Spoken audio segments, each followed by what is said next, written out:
On this week's episode of Friend Code, Reggie Fils-Aimé is retiring, Capcom overpriced Switch ports, and Sakurai, does he work a little bit too hard?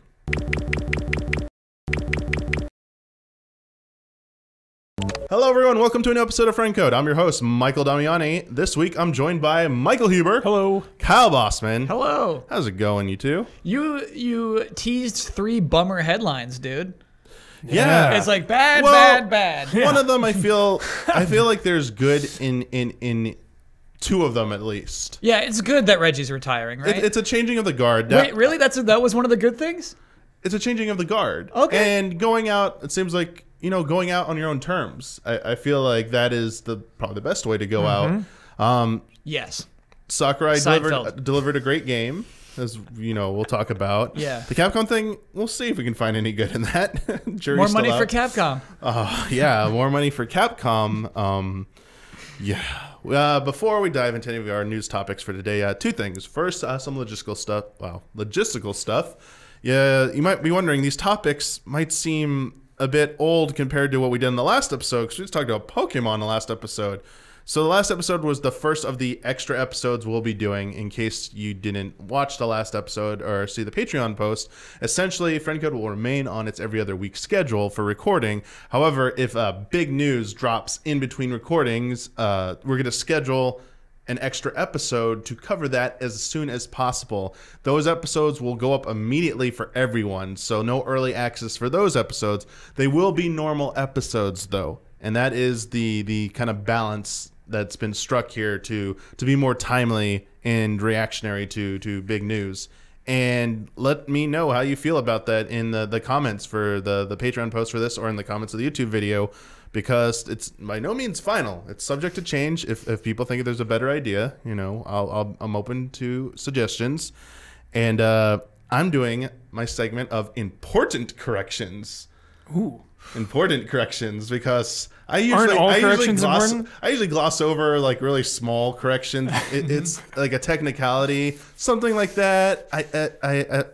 It's nice, but when you're speaking on a show, unless you have a computer in front of you or you're walking an encyclopedia, there just could be some things that you either just that are just blatantly wrong, or it comes out and you realize you're saying something that's not entirely true. Every time I speak, I have that fear.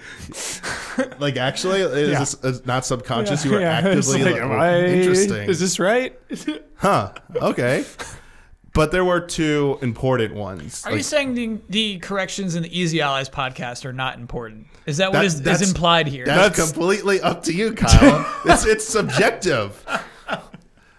I can't. All right, let's hear some important corrections. Whoa, we got one thing blatantly wrong. Okay, all right, really badly wrong. Sure. And in fact, it was you call it misinformation, actually. Whoa. Because it was part of the discussion of the news. The other one was something we just didn't acknowledge. I think is important to bring up. So it's less of a correction, Kyle, but you kind of do that too on the podcast, where we just glossed over something and it probably should have been mentioned. Yeah. Fits in this. First one is when we're talking about the Bayonetta 3 update, about Bill Trinen made a statement on the Nintendo Power podcast. Yeah. Bill Trinen wasn't referring to Bayonetta 3 in the clip that I played on the episode. Bill Trinen was still referring to Astral Chain. Astral Chain is coming sooner than we expect. Which is coming, yes, in August. Yeah. And by the end of 2019, which is exactly what Bill said. The thing is, I only listened to the clip that was linked to, and it obviously it sounded, he's referring to Bayonetta 3. If you listen to the whole segment of that podcast, that topic, you'll realize that the setup was that it gives context that says that we weren't talking about Bayonetta 3. We're talking about Astral Chain. It's just in the work starts and he says Bayonetta 3, you think that's the subject when it actually wasn't. So apologies for that. So that is Bayonetta 3 is probably not coming this year. Not coming sooner than we expected. And then the last thing was we talked about Oninaki and our thoughts about it on the Nintendo Direct episode. These are both from the Nintendo Direct episode, by the way. Mm-hmm. Chrono Trigger's director, Takashi Tokita, is a creative producer on that game. Because I think it came up about, will we ever get another Chrono Trigger? Or why would we be excited for Oninaki? And people point out you should be excited because the creative director of Chrono Trigger, the director of Chrono Trigger is a creative producer of this. They also did Final Fantasy IV Warriors of Light as well, was their most recent game. So they've done good work. One good game. I don't know. Some people think that other game's good. They did. That's a DS game, right? With a really nice looking style. They did another SNES era game called like Live a Life or Life a Live. I forget what it is. It's some. I just saw it mentioned and stuff, but. Yeah, if you're looking for Chrono Trigger potential in that game. I don't see it. I got to say that, like, hey, it's got some prestige right now, but, like, I'm not more excited about that game from what I've seen. Kyle, do you feel like this is when or Huber, you too, when they got James Cameron to speak highly of Terminator Genesis? Where it's that situation where you have a big name attached to it, right. But it's not. That's the thing with the producer credit is you never know how hands-on someone is. You know, if they're just putting their name on it, like, hey, so-and-so presents, or if they're boots on the ground, all in, checking in every week or two, like guiding the development. So you never really know. Yeah, I mean, they could be having weekly meetings even, and it's like that level. But really, to me, there are very few video game directors who were making games in the 90s who are still good at doing it today. There are very, very few. And so to me, like, you have to be able to prove it before I'm like, oh man, I can't wait to see if this person still has it, you know? Yeah. That definitely makes sense. It's Ed Boon and Hideo Kojima. That's it. Just two guys. Those two? The only ones who still have it. Oh, okay. So, like Miyamoto? Miyamoto doesn't direct anymore. I do think he's still got a touch. I think there's still something in there, but like he's not hands-on directing a game anymore. I got you. What about Koizumi? He's not directing anymore. Did he direct Mario Odyssey? Super Mario Odyssey? What about he's not directing Shinji Mikami? Yes. What about Hideki Kamiya? Thank you. Yes. Was Kamiya a 90s? Yeah, Resident Evil 2. Yeah, he's 90s. Okay. He's late 90s. You know, yeah, he's like 32 right at that, bit. yeah, like, I always forget what year that was. We got to count it. Yeah, that's right on the cusp there. Mm-hmm. Yeah. And it's Tsuno, dude. Devil May Cry. Mm-hmm. I mean, Devil May Cry he did 3. Yeah. And that was 2000. That was not. Yeah. Just missed it. Just missed it. But yeah, I think it'll be interesting if that game is like secretly good, right? And then we can like look at this director. I'm sorry, I didn't get his name. Takahashi, is that what it said? Oh, I'm sorry. I went too far. Sorry, it's Takashi Tokita. Takashi Tokita. I think that hey, if this game is actually secretly good, then we can look at that career a little differently. We're like, man, this guy actually really has something still. Can't wait for his next game. My fear is Title's creative producer has cool ideas, but they're not the one doing like the programming, not doing the design of the game, the environments. Or the budget. So and the budget. So they have ambitious ideas, they don't get fully realized. Mm-hmm. And you're stuck with a game that sounds like it's kind of like Left Alive. Yep. Yep. Still really curious about Left Alive. Yeah. Read the first review. It's today, dude. It launched today. Read the first review and oof. I'm hoping for swimming in 7s, dude. I'm really hoping. It might be like swimming in 4s. Yeah, I know. It's a bummer. I need to play it. We'll see. That's it for important corrections. Let's get into our first news topic. Yes. Reggie Fils-Aimé, President and Chief Operating Officer of Nintendo of America, announced in a emotional video he will be retiring from his position at Nintendo on April 15th and will be succeeded by Doug Bowser. Look at me right in the eyes when you say that. Is taking over Nintendo. And before, I don't want to get into, like, we got some background here, but I just want to know first, like, raw feelings about this when you heard this announcement. Bittersweet. You know, like you were saying, everyone going out on their own terms is great. Like, he had a phenomenal career, dude. No regrets, you know? So it is an end of an era. It's obviously sad when, like, the new generation takes over the old. Naruto, Bonds.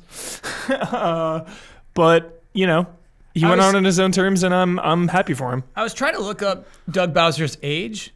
I don't believe he's that much younger than Reggie, if not older. Mm-hmm. That's shocking to you. It doesn't feel like a new generation taking over, is what I mean. It's more of like a lateral passing. It could also be. I mean, age isn't always the determination of like a generation. Generation maybe, and like that's saying like new blood coming in, but new ideology. Sure. It definitely could signal that because Doug Bowser came in 2015 or something, like pretty recently. Right? Yeah, it came in 2015. Yep. And was Doug Bowser came in 2015. Here's his background. Joined as the vice president of sales, and the funny part is he previously worked at Electronic Arts and Procter and Gamble. I said it's funny because Reggie Fils-Aimé also at one point worked for Procter and Gamble as well. Yeah. So every CEO spends some time at Procter and Gamble. Yeah. Okay, P&G. It's a big corporation. Yeah. So start looking now. You got to put some time in P&G. Go through everyone's LinkedIn's. You might find the future NOA presidents right there listed right now. I think though too, like he, I don't know how old Reggie is, but you have to think of that position he was in, that job, the amount of work, just aging you. Comments. More than that. The comments add wrinkles. The comment, just the responsibility. Yes. Like that's true. Doing that for so many years must just take it out of you. That is a really good point. You'll see people who it's not to be mean spirited, but you'll see them at the start of a job. Yeah. They look relatively young and healthy. Yeah. And then you'll see them towards the end, and you would like guess that their age difference was huge. Mm-hmm. Looks like they put on way more years than they've actually aged. Barack Obama. That's going to say that was a good one. Like, it's like almost every Yeah. president who goes through the presidency kind of goes through that change, which is just shows like I think it's stress. Yeah. No matter how much you can love your job, it still can technically be stressful. Definitely. And that position, despite like all the fun and love he gets from fans, still probably so much stress. Like, a lot of it we probably will never even hear about. But yeah, Reggie. So a little history on Reggie here for those curious. Nice. Bring it on. Reggie joined Nintendo back in December of 2003 in the middle of the GameCube and Game Boy Advance era, and he started as the executive vice president of sales and marketing, and little under the radar until E3 2004 rolls along. And during the Nintendo's E3 presentation, back when they did live presentations, Reggie comes up on stage and uttered that famous sentence. "My name is Reggie. I'm about kicking ass. I'm about taking names. And we're about making games." Which, in retrospect, seems like really edgelord. Yeah. Because it was very un-Nintendo. Yeah. Nintendo was known up to that point for being very conservative, not aggressive like that. Yeah. And it was just so aggressive, dude. like, That's so aggressive. When did either of you see that live when it happened or watch it eventually after it happened? I assume Or the first time you saw it, what I've was your seen a reaction? clip. I think you had to be watching G4 to watch that live at the time. Well, what was your reaction when you first saw that? Man, it's funny. Like, I think, so 2004 E3. So it's summertime, and I've just graduated. So, man, I'm probably checking out like 1UP or something, and like just, like I remember the internet reaction, right? Like it wasn't my own reaction; it was a shared reaction because I don't think I watched this live. And right, it's probably like Stephen Totillo's write-up on like, who is this guy? Like Brian Crescente, just like Reggie Fils-Aimé is like, I don't know. Like it's funny to think about like where I was at that point. He definitely changed the online identity of Nintendo on that day. Like single-handedly. Like absolutely that happened. And obviously like if you're 18 at that time, like it still seems doofy to you, right? That's not a cool thing to say, but it is an identity shift. And I think that was the idea. What about you, Huber?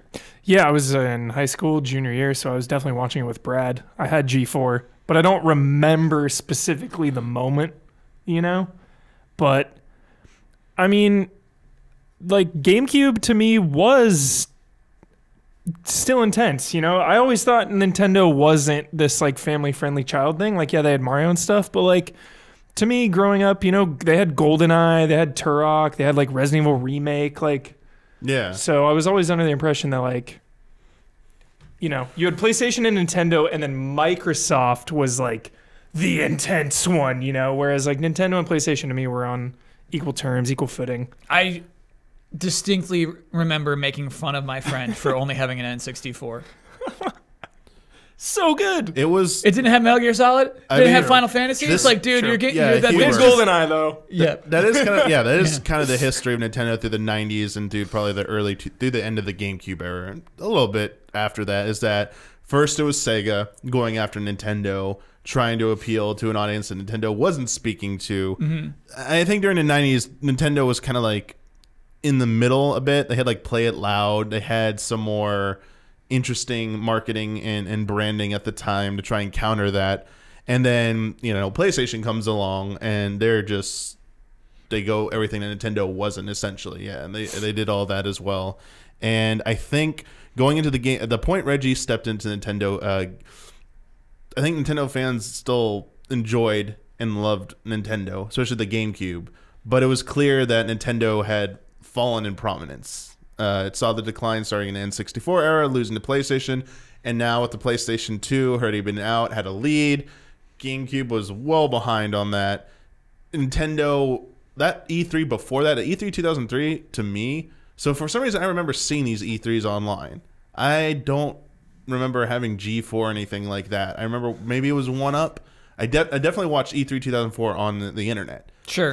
Because that was the E3 2004 was also like the Twilight Princess reveal. Yeah. Reggie's got, I got one more thing for you. Like, what a way to end the show. But the previous E3 was kind of a disaster. A lot of bad, like, it was the Pac-Man Versus was their focus. Oh, so they're talking about Game Boy Advance Link Cable. and Yeah, stuff. that was like their big reveal. Yeah. They did have a trailer for Metal Gear Solid Twin Snakes, which was pretty cool. But besides that, it felt like the lowest point Nintendo had been in a long, ever. Sure. At that point. So bringing Reggie into me, my reaction to that was, oh, Nintendo means business again. And in that, like, the Twilight Princess announcement, I mean, it wasn't called it at that point, but new Zelda, to me, that spoke, we care about, we're not abandoning, you know, our loyal fans. We are not abandoning our core games. We are going to keep making games that our players love, that you love, and we're not going, we're not giving up, because there was talk about Nintendo's doomed. I mean, that was like the first time it comes back. That wasn't in the cycle. first time, but yeah. I mean, serious talk. People, Okay. because Sega was going through the transition of leaving the console market. You're right. The hardware market. We had just witnessed that. To go third party, multi-platform, and there was talk about Nintendo might be next. Yeah, that's fair. It was a lot. That was fresh at that point. Yeah. And when Reggie came along, it felt like we're not going down without fighting, at least. Yeah. So felt good. Felt good. Reggie, so 2003 to 2019, almost 16 years. It would be a little 15 years and change, essentially. So a long time at Nintendo. Oversaw the launches of the Wii, DS, 3DS, Wii U, and most recently the Switch. That's a lot of hardware. Yeah. A lot. And E3 2007, another good moment.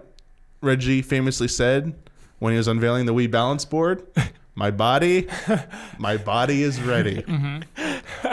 And came a great little catchphrase for him. He embraced it. It was great because it came a meme afterwards. It's always so awesome, dude. He just embraces all the memes and the jolliness. Like nicknames like Reginator. Yeah. Like fans come up with that He just stuff. leans into it. I don't know.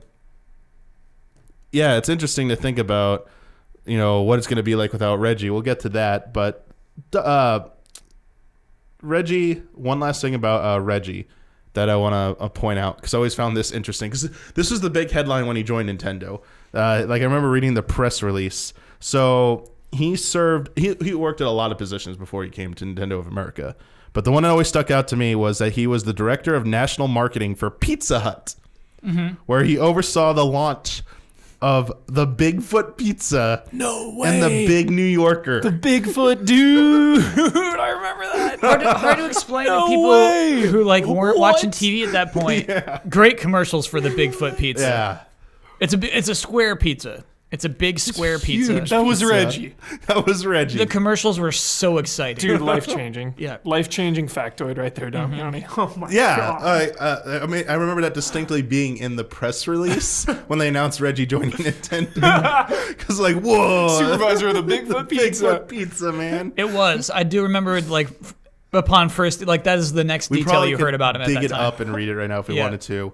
Before we get some questions about Reggie retiring and Doug Bowser coming in to take the role of president and chief operating officer, just want to point out all this is going down one day after the Game of Thrones final season premiere.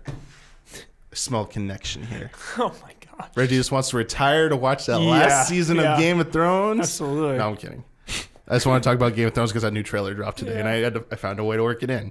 Let's get some questions. Let's talk about some real stuff. Kyle, I don't think Kyle's happy about that. I'm not happy about that. Kyle's like, I'm not clapping for that. From first patron question from Matt. I just hope Sheldon makes it through the season.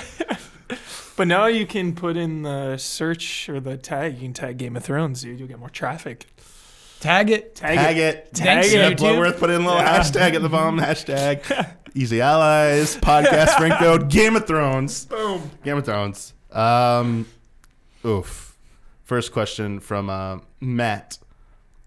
Were your bodies ready? But seriously, Oh, okay. what were your favorite Reggie moments? I know I kind of spoiled two of them, but any other moments that you remember? Anything else that he was involved in that stick out? There are two for me. For some reason, they're both not positive memories, but they're Reggie memories nonetheless. Oh.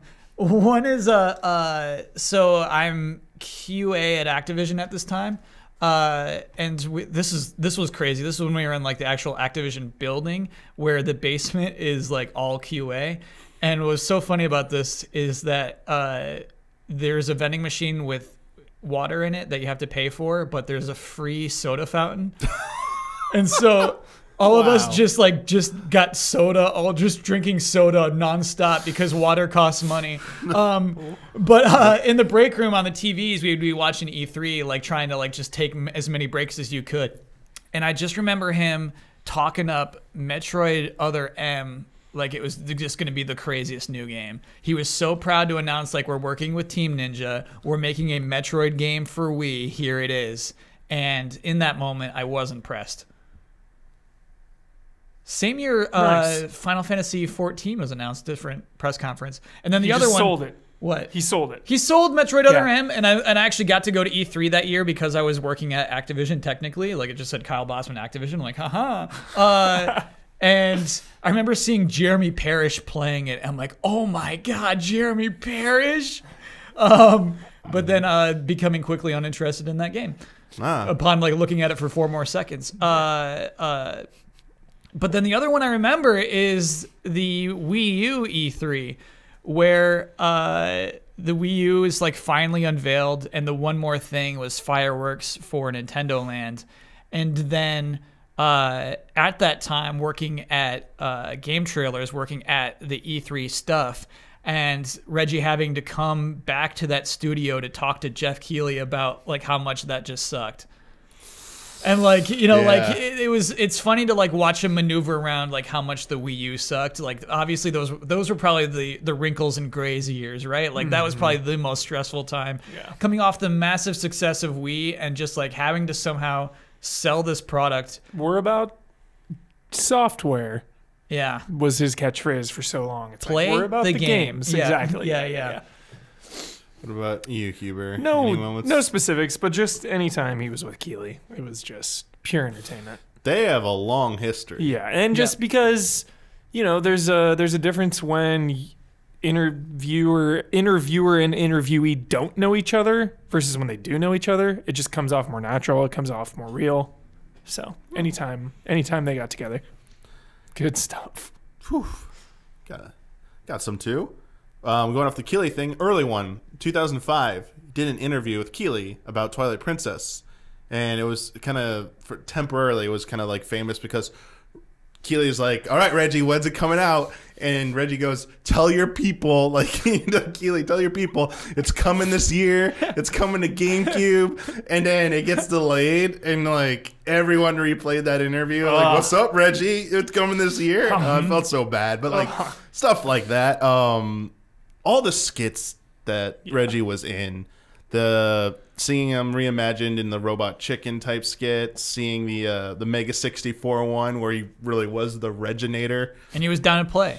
It was really cool. Down to do it. And for me, the most legendary one, him and Iwata fighting each other. Yeah, for Smash Brothers. For the announcement of Mii's. Yeah. Yes. That was so cool. Yeah.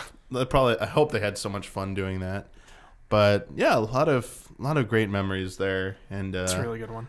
Definitely be a end of an era right there. But question number 2 switches from our favorite memories to from Tommy. What do you think Reggie's most important moment during his time in Nintendo America was? Showing stability during the Wii U. You know, the Wii U to me is my least favorite console I've ever owned. Mm-hmm. It was just bad times, you know? It was just not a good time to be a Nintendo fan during the Wii U era. And he just, every time, man, would just go up, be like, we're good, you know? We're getting some games. Don't worry. Just hang tight. And, you know, I imagine that, again, like you were saying, the gray years. Yeah. That being really hard. But yeah, he championed it. So this was cool. This was linked on Twitter the day that he announced his retirement. But it was this is very recent. There was a big hubbub around when there was the interview with Dan Houser, one of the Houser brothers, and talking about how, you know, like they spent 100-hour work weeks, and then that ballooned into this whole thing of like, Rockstar makes people work 100-hour work weeks. You know, it became a whole thing. Mm-hmm. But it raised a conversation that was worth raising, is about crunch time in video games. And then Reggie's response to direct questioning about it was really powerful, in that he says, like, look, obviously we crunch at Nintendo, but the way we crunch is we hire more temporary workers because, like, quality of life is so important. We value that above everything else. Like, and all we can do is talk to, like, we have only so much control. We don't control the entire industry, but we talk to our partners and we just try to lead by this example. And basically, we probably don't know Reggie's most important influences over what happened with Nintendo, because, like, Nintendo America, by and large, just accepts what Nintendo Japan does and has to repackage it, right? But he did have a ton of influence that we'll never know about when he's talking to Nintendo Japan, and the way that he leads Nintendo of America. You know, stuff we're not privy to, the stuff that's not memes. And so, yeah, I thought that was really cool to read that quote from him. And yeah, how important humans are to him. You know, a workforce is comprised of humans, and I was really surprised to see that coming from Reggie. Just the compassion from him, which is cool. Yeah, good point of view to have. Good to have that person as your boss. You know, having them say that. Yeah, also your answer about, you know, what important decisions they actually made. We might never know because it's all behind the scenes. Like, things come to mind. You know, you get Nintendo America and Reggie used to get, like, a lot of flack for, like, localization decisions. Mm-hmm. And there's always been, like, back and forth over whether they have any say versus, you know, Japan telling them what should be coming out and when. You know, that there's a little bit of both, honestly, there. So maybe at some point, you know, they'll, like, say, like, yeah, Reggie, you can go ahead and do a candid interview, like, you know, post-retirement, talking about all that stuff. It'd be really nice to get something like that. But for me, besides ones we talked about already, I would say all the launch events, usually held, like, at the New York store, Nintendo store over in NYC, just having them there at the launch event, handing out the first of a console to the first person. So jolly, and that dude. photo op, Oh my just gosh. like always being there. I feel like maybe they kind of started, at least in North America, that was tradition that was started with them. Others have since done it. I remember PlayStation 4, they tried to do that same thing, like handing out the first PS4. Mm-hmm. I don't remember, like, the first PS3 or PS2 having, like, a photo op like that or being talked about who bought the first one. But Nintendo kind of turned it into, like, a big deal. It was basically, it heralded the start of a new generation for Nintendo with each new console or handheld. and it was like exciting. Like it made launches exciting. I feel like even with Switch, like people were excited for the Switch and it had Breath of the Wild, but I feel as we move along in time, I feel like maybe it's just my age, but console launches aren't as hype as they used to be. They've become more commonplace and matter of fact, and I feel companies are pushing it. It feels more like it is part of a consumer, commercial product versus that veil has been lifted too much. I think for me on some of them, and I don't know. Like I felt good about Switch, but like it didn't feel nearly as awesome as say like when I got got the Wii. Probably because we live in an era of like so many updates, constant updates, phone updates, hardware updates, patches, just update. So maybe just a new console seems like just another update. Yeah, but I mean like also like dude, PlayStation 2 not even knowing what it's going to look like when you plug it in. You know what I mean? That's unrivaled. Yeah. That can't occur again. Yeah. Just like I've seen screenshots of SSX, but I have no idea what it's going to look like when I plug it in. It's just too crazy. Yeah, I feel working in the industry too kind of diminishes a little bit of that magic because you kind of see you see behind the curtain. You know how things work. So a little bit of the mystique is gone, but I feel like it's always a good trade-off. Because you get to see a different perspective on things like that. Next question, we talked about what we thought was his most important moment, but the next question actually came from two people. Pretty much asked the same thing from Travis and from me123. So I'll read Travis's version first, real quick. One of Reggie's greatest strengths was his ability to play a character. Between his iconic one-liners, appearances in fun campy skits, Smash Brothers challenges, and so many more public appearances, Reggie was more than just an executive. He commanded attention while being almost universally beloved. And he's a meme. My question is this: how important is it for Bowser to develop a character at Nintendo, and how can he differentiate himself from his predecessor? Thanks, love, and respect. And in me's version was, with Doug Bowser era coming to Nintendo of America, what would be a good first impression as the new president of NOA? Cosplaying as Bowser in his first Nintendo Direct. So the E3 presentation. Oh, well, it'll be April, so they could actually do a direct before. Coming out as Bowser. It's coming out as Bowser. It'd slay. It'd be so good. Would it be like in a costume, or do you think they would CG Doug Bowser? Both. And high budget, dude. Like, I want more of this. Is it just him walking out to do the announcements, or is it gonna be like an elaborate skit where we're welcoming him to Nintendo America headquarters, and he walks in as Bowser, yes, and he's like sending like the Koopa Troopas to take over like the different like cubicles and stuff, like a bit like first impression bit, and then he comes out just as himself, like, "Hey, I'm Doug Bowser." Like, I like this idea. Yeah. Don't know if they'll do that. No, I don't. I love the subtlety of it. Like his announcement back in 2015, it has Mario and Luigi tied up behind him.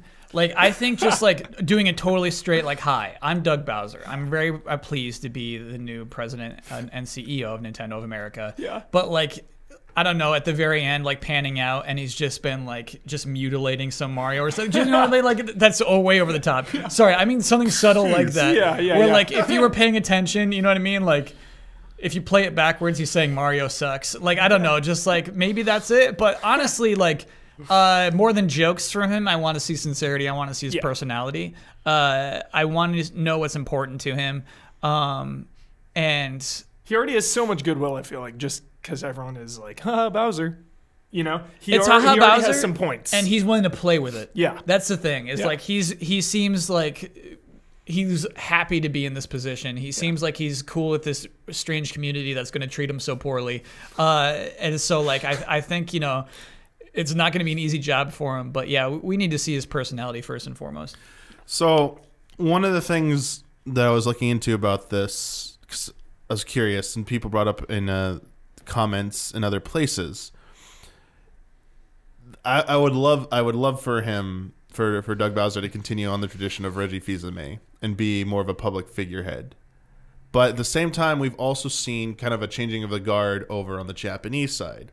So with Kimishima and Furukawa, the previous and current president of Nintendo, they're less on camera personalities versus like Satoru Iwata, who seemed to love doing it, or at least that's what he wanted to do.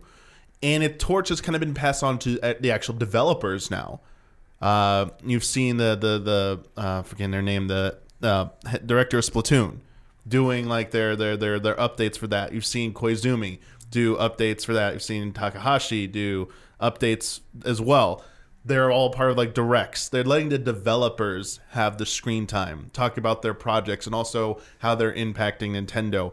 I wonder if on the North American side they start, maybe do like for the North American directs, they maybe do some of that as well. Like either giving other members of Nintendo of America, maybe Treehouse members, a voice to talk about. Would be kind of interesting. And it's been that for regular directs for a while. Reggie just coming in to announce maybe a Zelda game at the end. But I think E3 time has got to be Bowser time.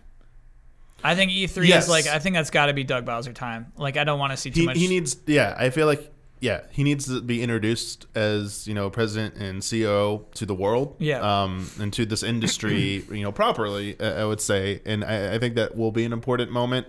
But I could see going on from there. Other people could step in. I could see it going both ways after E3 essentially. And I'm kind of curious because that is a question to ask: is will things kind of stay more the same as they have, at least for the past 2 years? Like Nintendo's strategy with directs have evolved, and they've kind of got like a good formula now. We got like the big directs for like E3 or specialized directs for individual game series, and then like the quarterly or the like kind of like mini directs, which have like the headlines, like the structure of it. It's kind of like down pat now. I wonder if they just like stick with that, or if you think anything will actually change with Doug Bowser coming in. What I know, I'm stereotyping. What I know of CEOs is when someone walks in, even if things are going well, they want it to do it their way. They believe that, hey, this is my opportunity. I've been waiting years for this. I know the best way to run this company, and I'm going to change a thing just so I can put my stamp on this company. I think there's no way it stays the same. Okay. What about you, Huber? Any inklings? I think the consumer, or like, I follow Nintendo, but not as intimately as others. I think from just the general mindset, I don't think we're going to see a lot of change. But if you go into the nitty-gritty of like internal company workings, I'm sure he'll like fiddle and tweak here and there. But for the most part, like E3, I expect to be the same, and the directs to be the same. The one thing I would say to your answer, Kyle, is as far as we know, Reggie is retiring of his own free will. It sounds like he wants to spend time with his family. He's had a very illustrious career, and going out at a high point with like the Switch on top. What a way to go out. It doesn't feel like someone either being kind of either forced out, or hey, like the board has voted that you're being you're being moved to another position. He's stepping out. I mean, and I understand like as a podcast guest, as a supposed podcast moderator, I feel okay floating this out there. Theory. It came a month after they had to report that they're not going to sell 20 million. Like, it came a month after, like, Nintendo had to say we're below expectations. And we'll get to later. There's okay. There's other. All right. Okay. Well, I mean, in a too long didn't read version. Yeah. People fixate, including the investors, fixate way too much on that when they're missing all this other milestones being shattered. Yeah. Software sales are through the roof on that system. I'm only concerned about my bottom line. It came very close to hitting its goal, and it's still selling very well, and still like. I just don't understand. I feel sometimes this is like kind of like as a larger discussion, the pitfall of like the gaming industry and AAA development mentality with like investors is that unless you're beating each previous like year, you're doing bad, which it's not technically true. Yeah. Like companies can still be healthy and doing well, even if like Resident a year saw a slightly decline or something. Resident Evil 7 did worse than 6, but it was like a success. If you're a publicly traded company, like That's the sad truth, is that you have to grow, or else nobody's interested in giving you money. But like, people are just unrealistic sometimes. You can't have sustained growth forever. Yes. And sometimes things normalize and then they'll grow again. I feel there's too. I don't know. I'm not a financial advisor. I'm not like that type of, like, that's not my specialty. But an outsider looking in, it seems ridiculous sometimes. It seems a little bit ridiculous, and it also ties into like a lot of issues throughout the industry, more than just like that. When like AAA games don't like sell millions, but they didn't hit, like, nope, that was disappointment. It just it speaks to a much larger, broader problem. I feel like that and if there's any merit to that, especially how well the Switch is doing, I would say like that's on par with like what Activision just did with all their layoffs. Hey, we had a record-breaking year. Boom, lay off people because like one thing, either one minor thing didn't go right, or we're just doing it because we want to keep, like, we need to sustain this growth, and the only way to do it is like cut, trim some of the fat. Which it's like, wait, everyone did great for you. I don't know, like. Not hitting one milestone goal that seemed a little bit ludicrous to begin with. Yeah. I felt like they were saying that just to push themselves. I was like, and I never honestly thought they were going to hit it. No, I was like, I get it. I know for investors. You don't say that to push yourselves. You say that to investors. Like, here's what you can expect in growth of the investment you put in our company. Yeah, they revise it up too. So, I mean, they were very optimistic. Yeah. And I understand that, but look at some of their other milestones that they achieved in the fiscal year. From from the fiscal year report that was Nintendo's earnings report that they did. Their software is off the charts. Best-selling Zelda game ever. It's like, it has potential to go on and like outsell, like, I don't know, this is ludicrous, but like, who knows? I mean, just got like another second win with that nice video they put out that like person climbing the mountain to go play Breath of the Wild. Again, dude. They're still promoting it. Right? Yeah, and I bet when they announce the next one, sales will probably go for people who want to catch up or something. Basically, I could see it outselling most of the Zelda series combined. Me too. That's just like games now, huge. Man. Games now are just selling more than they ever have. Yeah, it's it's first party software that's selling well, but also some third party software is selling pretty well too on there. I don't know. I feel like Nintendo's in a really good spot right now. Insane. It's such a bummer, Damiani, because they were doing so much worse during Wii U, but they had such crazy expectations on them because of their first year of Switch that it's almost as if, like, yeah, to an investor it doesn't matter where you're starting, where you're starting from. They only care about your growth, your percentage of growth, and so that's what's crazy about that. It's a great point, Kyle, because this is probably why Reggie looks like he's aged so much, because he's the one who has to deal with this. Yeah. Like face to face with this type of stuff. And I'm sure that's the type of thing that'll give you gray hairs or make you, like, lose your mind. By the way, we've been saying that a lot. I don't think he's aged that much. No. Reggie looks good right now. Reggie looks great. Yeah, for sure. I'm saying internal aging. Also, like stress. people would, I see like the thing of comparing his like 2003 pick to his 2019 pick. It's like, that's 16 years. Yeah. That's a lot of time, people. Like, you're supposed to age in almost 20 years. Yeah. Come on. We can't all be Paul Rudd. I was like, yeah, look how young you look. Yeah, that was 16 years ago. Come on.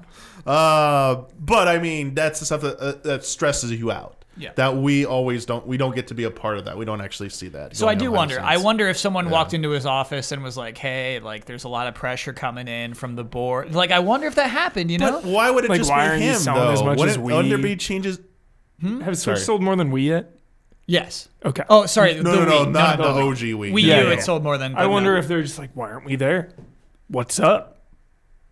The Wii sales. I know. Yeah. The investors are just like, why don't we have this? Yeah. Like, everyone loves the Switch. You're selling all these games. Like, why don't we have this? Yeah. Why are we singling out Reggie though in all this? Because he's the front man. That goal He's that was a worldwide goal. When did that fall on the executives in Japan as well? Executives in Europe? I think several major territories. Yeah, I would think so, but I think NOA just handles a big region, and I think that the Americas are expected to pick up a big part of that 20 mil, right? Like, it's supposed to be a big margin of that. There's a topic we'll talk about later. Okay. That might provide some insight into that in your theory, Kyle. Great. But I want to move on from Reggie's retirement, and we got a few smaller topics to talk about that happened. Thank you, Reggie. But One yes, last, Reggie. one last Thank you, Reggie. and farewell. Sorry to end on a negative note, Yeah. but like, yeah, what a job. It's not gonna be the same, but like I'm excited for what Doug Bowser has in store. I'm excited for Reggie to just like Oh yeah, hang out, man. Yo. like do it up. I don't know. Yeah, like I don't know the man personally, but man, if you got to do what he did in 16 years in Nintendo, plus whatever all the stuff he did before, but from my point of view, like 16 years in Nintendo, what he did, freaking awesome. Yeah. I bet to him Wow. it feels like he's been working 24/7 for the last like 25, 30 years. Yeah, I mean, like, just like nonstop. if you look at Microsoft, if you look at Sony, and Yeah. especially people who are in charge of their gaming divisions, we've seen a lot of turnover. And so that 16 years actually, It's an eternity. yes. Yeah, we didn't. Oh man, we didn't even talk about this. Sorry, the report that came out from Japan about Nintendo. Its average employee makes $80,000 a Yeah, year. I saw that. They have With like not that many hours they have too. they have so many hours. They have like 2 bonuses or a year. Oh, their average age was like 35, I think, or something. Yeah, like this report, and I saw a lot of people retweeting like, "Hey, like American businesses, look at this." Essentially, Yeah. treat your employees better. Like employees stay for life, and they recruit in their fiscal year ends in the spring, which is when college graduates come out, and that's what they recruit from colleges. They go to colleges, recruit them, bring them in, and you're there for almost like average employees are almost for like their entire like work life. So cool. So like for all the negative stereotypes that get perpetuated about Japanese work culture, Nintendo seems to be doing something right over there. Are we going to touch on that again in this podcast? What? Japanese work culture? No, Oh, okay. I don't think so. You teased it already. No, we're teasing Japanese sales data. Okay. That's what I'm talking Sales about. data. You're talking about Wii versus Switch. I'm not talking about Sakurai, dude. Oh, that too. We'll get to that. Okay, all right. Yeah, we're referencing so many things here, man. All right, there's a lot of opportunities for smooth transitions there, Damiani. Spoiling it. Come on, all right, no okay. set photos. Yeah, no Dude. set photos. Leaks. No, yo, don't tell me the leaks. Yo, man, reading it, I watched that Game of Thrones trailer. I'm not watching that. I watched the trailer. don't No, look at me. nothing. It's like No. it's nothing that can It's tell everything. anything there. That's It's never been everything. true. That's Except in never the thread, been true. except No. in the stupid thread about it. Uh-oh. Someone posted something. I was like, who? What the hell are they talking about? 2 posts later, so we're just dropping leaks in here, like leaks. non-marked spoilers. I was like, all right, I'm out of this thread. Bye bye. Set photos. I didn't know there were like leaks for the final season. I was like, no. I was so glad I didn't recognize the name. I was like, don't know what you just said. I can't go on the internet until I watch all of Game I'm of rewatching Thrones Game of Thrones. and I started the Endgame. rewatch. Yeah. Nearing the end of season 2. Media blackout. Battle of dude. Blackwater Bay just happened. So good. So good. That one shot when you like the explosion. The wildfire So explosion. So sick. good. So we're Game of Thrones podcast now. Such a sick Anyway, yeah, we got to move along. Sorry. Next topic: Capcom's pricing for the Resident Evil Switch ports. This is drawn a little bit of some negative publicity for Capcom after so much goodwill, so much good going for them. I'd say currently it's a little bit of a minor blemish. So essentially, Capcom recently unveiled the prices for the upcoming Resident Evil Switch ports they have planned, coming in May, I believe. So it's Resident Evil 1 HD, the remake, Resident Evil 0, and Resident Evil 4.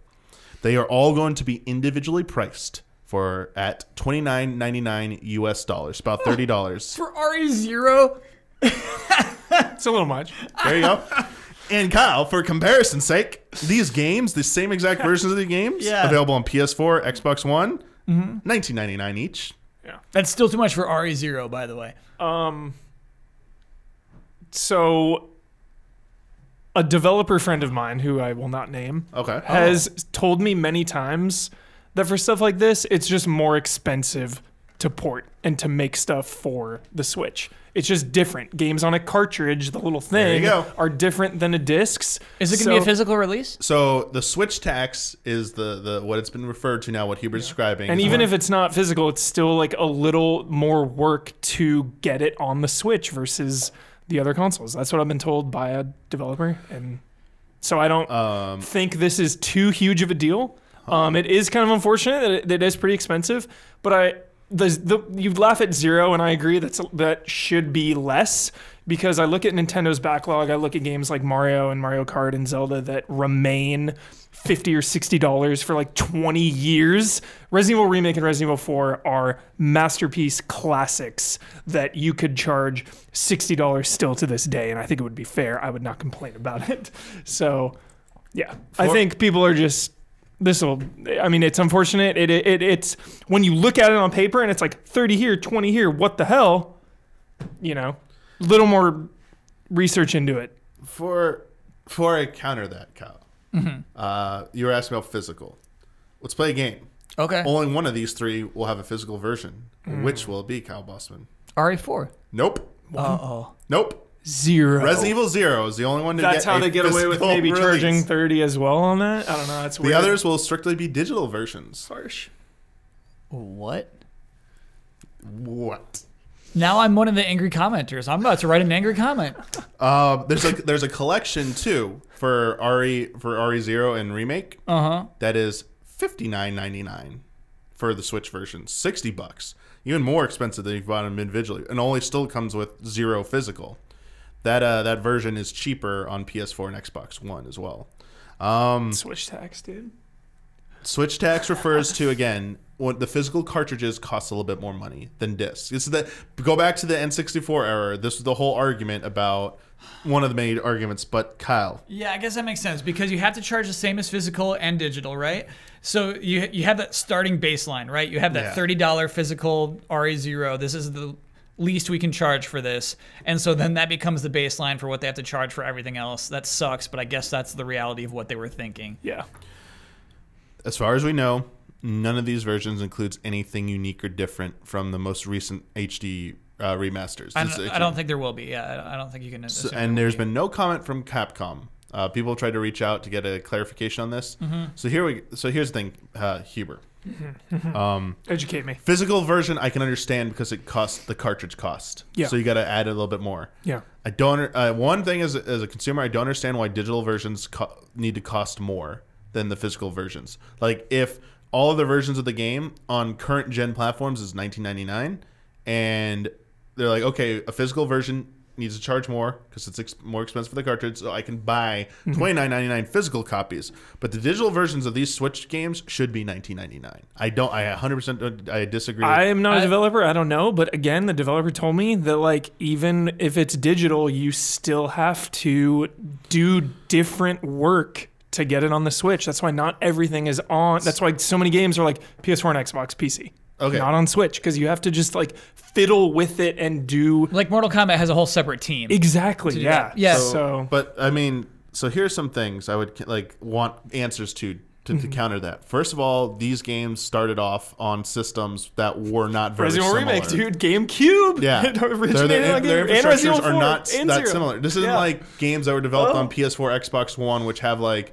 x86 architecture, then trying to go to Switch, which is, you know, they've done like wonders to help get it up to speed, like with Unreal Engine and stuff like that. Sure, but it's still some like NVIDIA chip. It's still like They like the Tegra. I'm wondering like each version of this has had some like challenges. Sure. To port as well. So I don't think there's been anything extra that hasn't already been needed to be done for other versions that's being done here.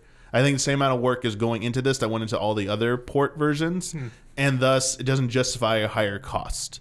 Would be my thing. Also, these are older games that are getting to run on Switch. It's not like the Switch might be less powerful than PS4 or Xbox One, but it's more powerful than the game. Yeah. It's more powerful than the system that these games debuted on. Yeah. Sure. And it should be able to run anything it ran on a PS3 360. They're porting the HD version, which came out on PS3 as and well, Xbox 360. And so Switch should be able to run those no problem. Yeah.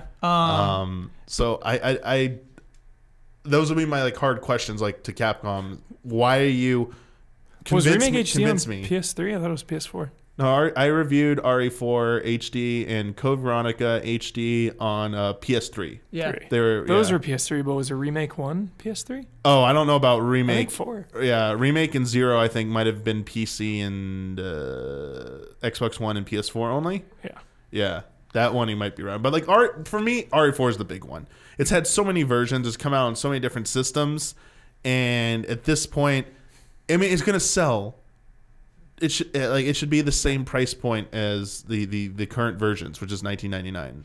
That Well, to me is the most offensive. I mean, the physical digital parity exists across all consoles, and I think that is pressure from retail.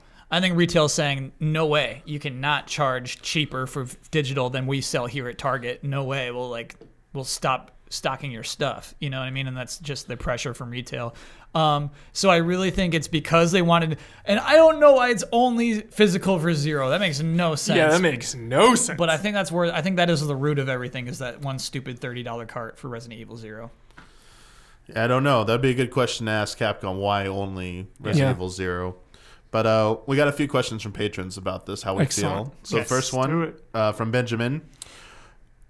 So he wants to know our theories. Why do you think Capcom decided to put RE0 on the cartridge instead of Remake? So do we have any crazy theories? Maybe because it's the least popular? Yeah, maybe. Maybe that seems the most exciting because it's the one people are least familiar with? Yeah. Potentially. Like, not a lot of people have played it compared to 1 and 4, and they see it in the shelf, and they're like, oh, is this a new Resident Evil? Best Resident guess. Evil 0? Best guess. Prequel, maybe. new prequel on Switch? Oh, dude, if Like, somebody I could thinks it's a see new that. game. Yeah. Benjamin speculates maybe it's a size issue, but it really pushes me away from picking up the physical copy, considering I already have the RE Archives Wii version for 0, and the game just isn't as replayable as Remake. Yeah. So True. yeah, Why bother? This is a good question. A big why bother to me. Like, people need to pose this question to Capcom. If you haven't played it, though, with the HD one, dude, the Wesker thing, it's amazing. You just play the whole game as Wesker.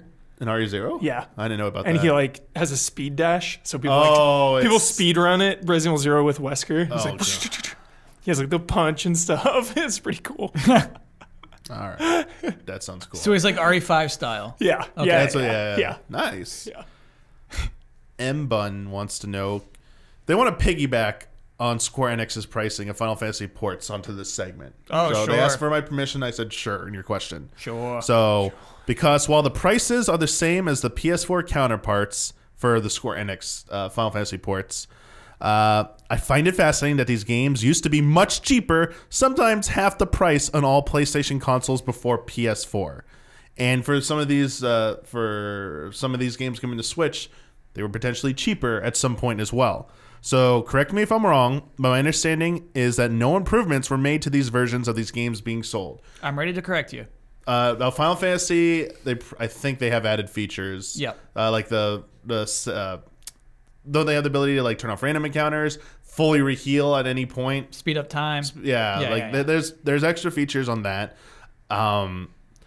I don't know how like hard those are to add and whether they justify that much of a price increase, but yes, as far as we know, the RE stuff has no changes. Right. So that part's still to be determined. So they're just complaining about this. They think it seems really shady, and they'd love to hear our thoughts on the practice of these price bumps for newer versions of newer ports of older games to newer systems that cost more than they originally did in the first place. This is like the least shady thing you can get in business. There is a larger market on the Switch. People are going to be willing to spend this price, so why should they not charge that price? New system, new generation of gamers. Yep. Have not every single person out there has played any of these Resident Evils. A lot of people that have Switch probably haven't. Yeah, it's it's the simplest thing. It's frustrating. Heck yeah. Like on my PS3, I can go download a bunch of those old RPGs without like speed up time stuff for way cheaper. It's true. It's like $8. Yeah. But on Switch, Huber's right. There are hungry people who are dying to play Final Fantasy VII on a Switch. They could probably charge $40. And this feels so much like exploitation though. Because But usually, who's making this price? Nintendo or Capcom? Who do you point the finger at? I believe this is Capcom making the price for this, And Square Enix. For Yeah. it's definitely definitely the publisher. Is it like a Capcom person and a Nintendo person going in a room and them being like, all right, we want to sell these Resident Evil games, and they like figure it out together, or just like a dude at Capcom is like, all right, 30 on Switch, 30 on Switch, just like that. It's just they open the door. 30 on Switch. Yeah, it's 30 on Switch. They close the door. Okay. No, I mean, dude, I don't know. I don't know if there's even like market research or anything, but I know they they have confidence in what that will sell on the Switch, and I can't say they're wrong. They I just can't say crunch this a bunch of numbers and are like, all right, if we charge 30, we'll make this much. Yeah, and so like to me, it's hard to say that's shady. Every business is still like their best interest is making the most money, right? But obviously there is exploitation, as Damiani said. Yeah. But in terms of simple a price on the box, I can't call that exploitation. You have every option to not buy it at that point. To me, exploitation is deeper in and something that you're not necessarily given the option about. It's just be mad at the people. Be mad at those people who are just going to spend it. They're going to buy it, and they're going to give Capcom and Square Enix. It's going to sell. They're going to send them the wrong message. Sell. It's going to sell.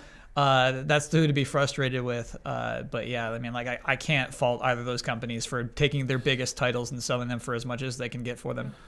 I just get upset that when I buy something digitally, I can't have access to that same exact version on newer platforms when they like reintroduce it. If you add new features, that's a new thing. That's a different thing. I understand why that's a new purchase. And the more I've seen of behind the scenes stuff with like coding and emulation, stuff like that, the more I start to feel like I want to call BS on. It's hard to bring like this version of the game onto a newer platform. I'm like, oh really? It is. Is it? Are you calling Huber's friend wrong? No. For older games, I think so. It's still hard. So you're telling me, you got to test the whole thing. Like an N60, like a Super Nintendo N64 era game is really hard to put on the Switch. N64, yes. Dude, N64 for sure. The Wii U emulation of N64 games is bad. Tony's not buying it. All right. Okay. He's not buying it. All right. We need a developer roundtable on this. I shouldn't say bad. PS3 games, I can see as the exception because the cell processor and the architecture of the PS3 is a pain in the butt. But PS2 games, I don't understand how any GameCube PS2 era game is it really that much of a pain? It is, dude. Because money. like it's just like stupid little things. Just like, oh, that stupid little thing doesn't work. Why is that not working? And then we got to go in and spend a week trying to figure out why that one stupid little thing isn't working. Because you're jamming you're jamming an N64 game, which has its own infrastructure onto something completely different, and you're trying to make it fix. The comments will tell you, Damiani. The comments they're ready to go. Let's go. So many devs out there. There's some devs who are ready to unleash. Yes. Link the stuff, and just know you're justifying these higher prices. So you're be careful.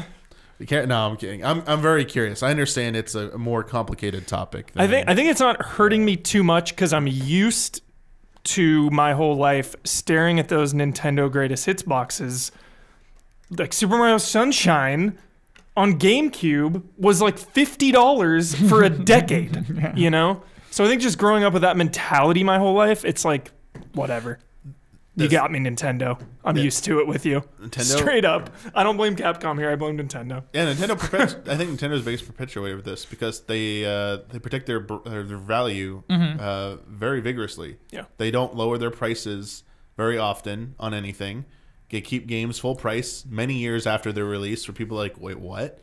They'll do like million players' choice bestseller versions of games. Eventually, they will participate in like certain Black Friday deals on like online sales every now and then when everyone else is doing it, but in general they keep their prices the highest for the longest time, and people always point to that and say like, what the heck, what the heck, and then like more recently like the Switch ports, Tropical Freeze, people want like, oh really, you're charging that?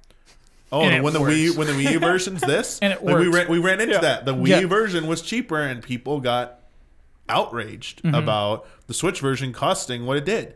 They're like, oh, okay, Nintendo, what is this crap?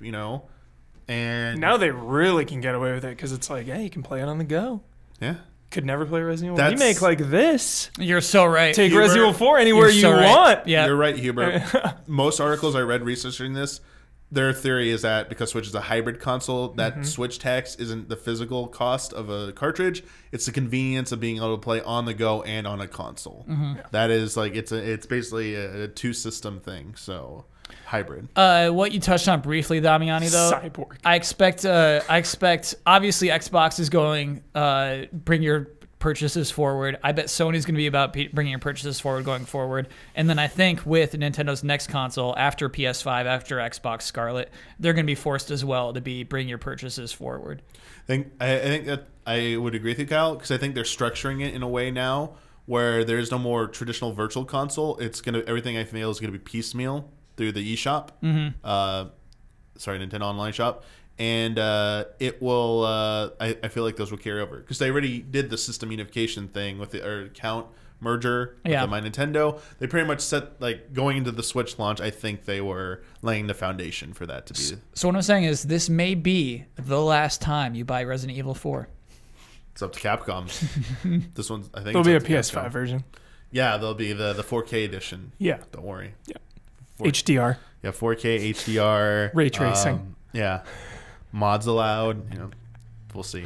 This last question about Resident Evil, a little bit more of a upbeat question about possibilities from Gonzalo. I like this. Hello, allies. I did like playing RE4 with the motion control aim on the Wii. Yeah, blood squares by, all right? But at the same time, the me Wii too. version hasn't aged very well for larger displays. Do you think the gyro controls would add a similar level of precision? Thanks, love, and respect. I say yes. Gyro, it'll be probably even more precise. Yeah. More precise than pointing a pointer at your TV screen? We'll see. It won't be more precise, but it'd be appreciated. We need Bloodworth. Yeah, we need Bloodworth to do that. You know what? We should make a video of Bloodworth doing the test. He does, because Bloodworth loves motion aiming. Yes. Is what I don't think the blood know. verdict. Yeah. Yes, dude. The blood verdict. The blood verdict. Why does that work so well? Sold. So sold. We have a series. We've been waiting for a blood show. The blood verdict. For the blood 8 verdict years now, right? Yes. The blood verdict. It won't be as simple as that. It'll be they'll have the notebook and everything and be like, there was He'll dead do area. a full pros and cons list. Yes. As politely and respectfully as possible, please pressure blood to develop the blood verdict. Please. But to answer your question, I think, yes, it will look better and it'll have comparable motion controls for aiming. It'll look better. Oh, than the Wii version. Oh, yeah. Yes, for sure. We'll definitely look. Gotcha. Just the Wii version wasn't HD. Yeah. Sorry, I didn't mean to be so condescending with that. But yeah, good stuff. Looking forward. I'm sure it'll be a blast to play. I think RE4 is a little too easy with the motion controls. On the positive side, again, like we were saying earlier, another way for people that haven't played these games to play these games. All right, and to me, that's always amazing. That's what I'm all about. Have every game on every system at all times. Let's go. Give everyone the option. I got another quick question Yeah. to add on top of this. So I think it's clear that Resident Evil's future is with Xbox, PlayStation, PC. They're doing great there. They're crushing it there. Yeah. However, there was a time where Capcom was developing, even during the Wii time, some Wii exclusive Umbrella Chronicles. Umbrella and Dark Side, they're amazing. And then Oh, really? You don't like those games? Dark Side Chronicles. Dude, Dark Side Chronicles is sweet, and man. then Resident Evil Revelations, I like it. originally Yes, a there you 3DS go. exclusive. Yep. So Yes. do you think there could be potentially an RE spin-off exclusive to Switch Yes. if these sell well? Yes. I think there could be too. Yes. I bet they could make their own little You're Switch going to see game. Definitely. there'll be a Resident Evil Revelations 3 for Switch.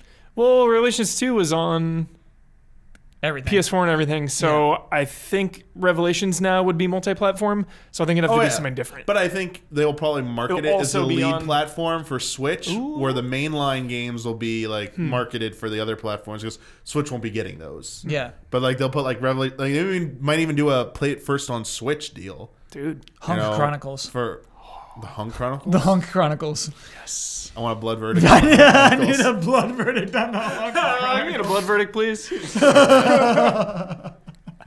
Oh, no. Phone a friend. Blood. Politely and respectfully Yes. apply that pressure. Oh, we could talk about Resident Evil forever. Sure. But I want to move on to Masahiro Sakurai did an interview with a Nintendo Dream, Japanese publication, a magazine, talking about a whole bunch of things related to the development of Super Smash Bros. Ultimate. It was for their 300th issue, I believe, or some 200. Was it 200? I think so. Sure, because they said that they got you for the 250. It's either the 30th anniversary or the 300th volume. 300 sounds maybe wrong. I feel like it's been around longer. I don't Not know. important. But it's Nintendo That's Dream. not an important I get correction. fixed on That's weird- not getting in the next episode. That's not an important correction. Blood, what's the verdict? But early in the interview, they talked a little bit about the kind of like the process of creating this game, how more intense it was, hours put in, stuff like that. And Sakurai basically talked a little about his work ethic in regards to this. Now, keep in mind, Sakurai is a freelancer technically. He gets to set his own hours. And he even admitted in the interview, if he could get his work done in a day, that would technically count as doing my work, but that's not what he did. So he came into work every single day, but he had a personal rule of he had to leave by 10 p.m. in order to avoid extreme overtime. So in the office every day till 10 p.m. What time would he get in? 8 a.m.? Didn't say. No, didn't say, but assume normal hours that everyone else gets in. Like 8 or 9? Yeah, I'm assuming around there. But during this, he basically told the interviewer that he experienced frequent stomach problems during his work. Ulcer, dude. And didn't know if it was like due to food poisoning. He made like a joke about how he prepares his own food and he knows he cooks it thoroughly. And he thought maybe someone else touched it or something, and that's like, Some oyster. Yeah, it got contaminated or something, like food contamination. But they asked him, so did you go to the doctor about that? He goes, no, rather than going to the doctor, he just got an IV drip so he could keep working in the office. It's disturbing. That's not healthy. It's not healthy, dude. It's the healthiest thing possible. It's IV drip, baby. No more sick days. Come in here, IV dripping, baby. I'm not spending a whole day on bed. Give me that IV drip. Oh my god. Get on stream, baby, with that IV drip. The round it out said he couldn't take a lot of time off for vacation last year. Took 3 days off last year, 3 days before Christmas, because he couldn't take off a lot of time during the holidays because he had to continue work on the DLC. Because if he took too much vacation, his workload would then be passed on to other employees who would have to pick up the slack for him. And didn't want to burden them during the holidays. Yeah. So, I see your reaction there. Yeah, Hubert, dude, it's not about right. this. Yeah. Like, these pressures of game releases, I think I'm at a point where it's like, we used to give games and Valve and stuff a hard time, like, it'll be out when it's done. And it's like, I almost kind of wish that's how it was now, to maybe relieve some of the stress on these developers. Let them work on the game as much as they want to and as healthy as they want to without extreme overtime and getting IV drips. Like, that is a big red flag. That means you are overworked, and that is not healthy. So, what sucks is there's a huge conversation to have about, in general, you could say global workers. You could say in Japan how the pressure is put on workers. Yeah. However, I think with Sakurai in particular, I don't want to get condescending because, as he says, this is my own choice. I'm picking my own hours. Totally. I do worry about I worry about him. He clearly doesn't trust his team. If you read through the whole interview, Hubert, it's like he clearly doesn't respect their decisions. He lets them do some stuff, and it's like, well, they messed that up, so then I walked in and I fixed that. This just happens frequently with the thing. Like, he simply doesn't trust them to make Joker. He thinks they can't do it without him, and so I don't know if that's true or not. It might simply be true. Yeah. Smash Brothers is its own thing. I think, in large part, mostly because of this one individual who is just insanely good at game development, who just knows what looks right, what feels right, what sounds right. He just has a vision for this. He's a creative. I don't feel like it's Nintendo putting this pressure on him. No, it's himself.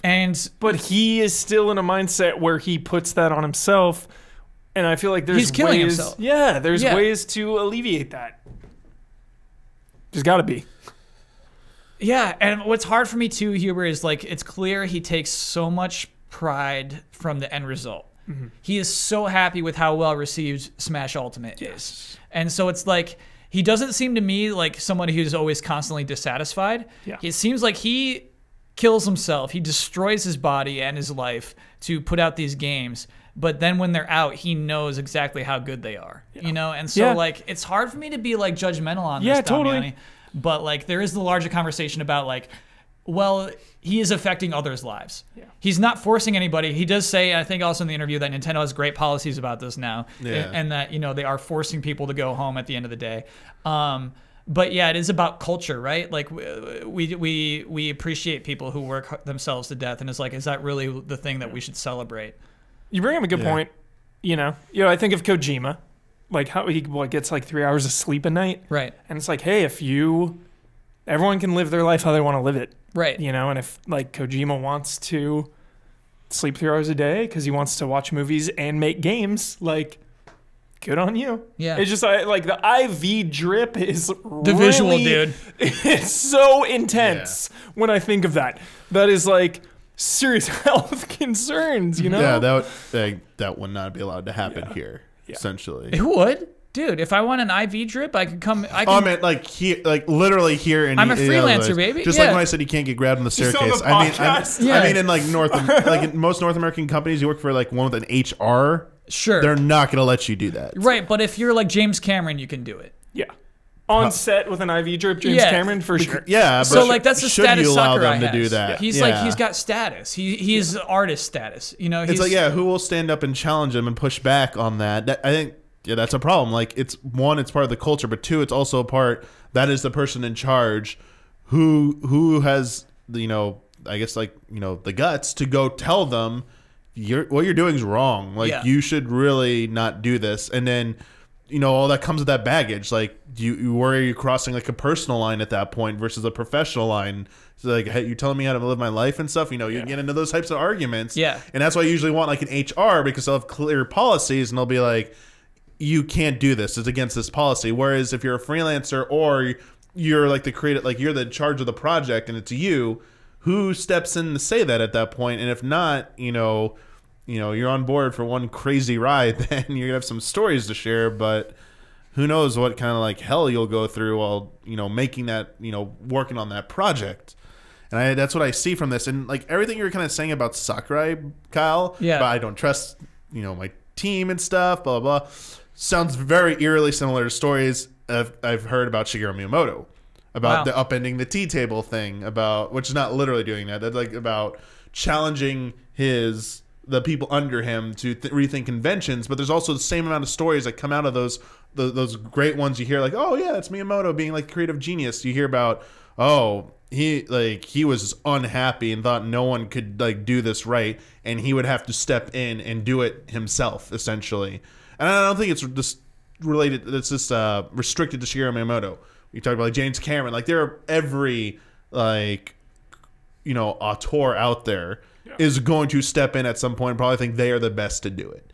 No, I'm the one who knows how to do this. I'll try and give it off to someone, but at the end of the day, I'm the one who's going to step in and finish it. And you see that happen all too many times. Yeah. And yeah, it's an intriguing thing.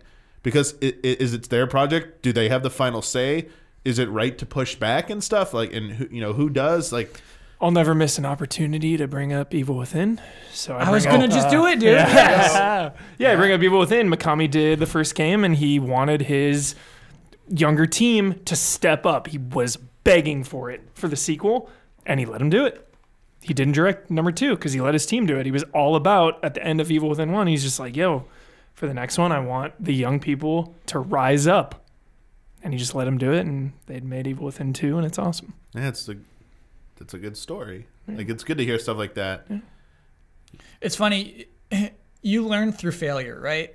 Sometimes you have to let your team make a bad Joker. And I mean, like, it's funny because like you can't at that level. You totally can't. Yeah. But it is funny to think of yourself. Responsibility too to Atlas and Persona team. And Sakurai truly cares about this stuff. It is funny to think about being on his team, where like you are just completely executing his vision, and I'm not sure you're learning by yourself as your own creative, but like.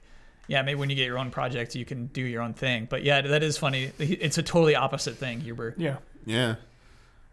Sorry, I need to talk about that thing with Kojima with Revengeance Rising. Yeah. Like, try to let this young team take over. Didn't like where it was going. Mm-hmm. Had to brought in Platinum Games to do that. Metroid Prime 4.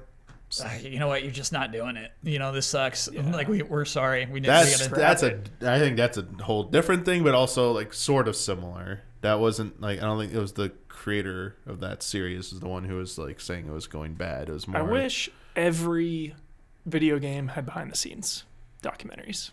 Like, just get a dude to film everything. Yeah. Like, let's get inside this industry. I'm so sick of all these damn secrets and behind the scenes and like hidden numbers. Like, be open, dude. Even like with movies, God. dude, like it's not in the, like you can't see it on the DVD, but it's pretty widely known when something is going weird or something like that. Yeah, you hear of like, oh, development hell Reshoots, here, yeah. or like, or if something's going great, you hear that too, and it's like, just show us. Like those God of War documentaries are the best.